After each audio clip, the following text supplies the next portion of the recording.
बिस्मिल्लाहिर्रहमानिर्रहीम, अस्सलाम वालेकुम। तो आज की इस वीडियो में सबसे पहले खुशखबरी आपको ये देने जा रहे हैं कि डबल किस्त का आगाज़ कर दिया गया है। ये जो किस्त है ये डबल किस्त आपको 1 अगस्त को मिलने जा रही है।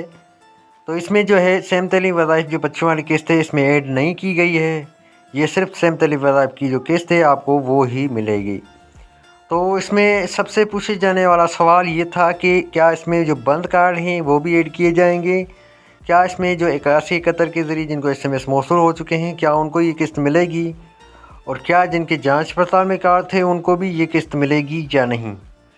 तो यहाँ पे सबसे पहले आपको ये खुशखबरी देते चलें कि जिनको 8171 के ज़रिए SMS मौसूल हो चुके हैं उनके इसमें जो है नाम ऐड कर दिए गए हैं। BISP वालों की तरफ से वो लिस्ट जारी की गई है। उनमें जिनके नाम होंगे उनको ये वाली किस्त मिलेगी, और जिनके नाम नहीं होंगे उनको ये किस्त नहीं मिलेगी। और जिनको 8171 के ज़रिए SMS मौसूल हो चुके हैं उनको ये किस्त मिलेगी, और जिनको 8171 के ज़रिए SMS मौसूल नहीं हुए हैं उनको ये किस्त नहीं मिलेगी।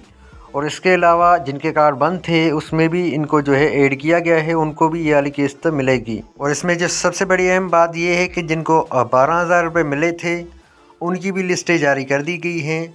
उनमें से इनको भी जो है नाम उनके ऐड कर दिए गए हैं जिन्होंने अपना डायनामिक सर्वे में रजिस्ट्रेशन में इंदराज करवाया था, तो उनको भी ये वाली किस्त मिलेगी। उनको भी इसमें जो है ऐड कर दिया गया है, और इस किस्त में कोई इजाफा नहीं किया हुआ। ये किस्त आपको 10,500 ही मिलेगी।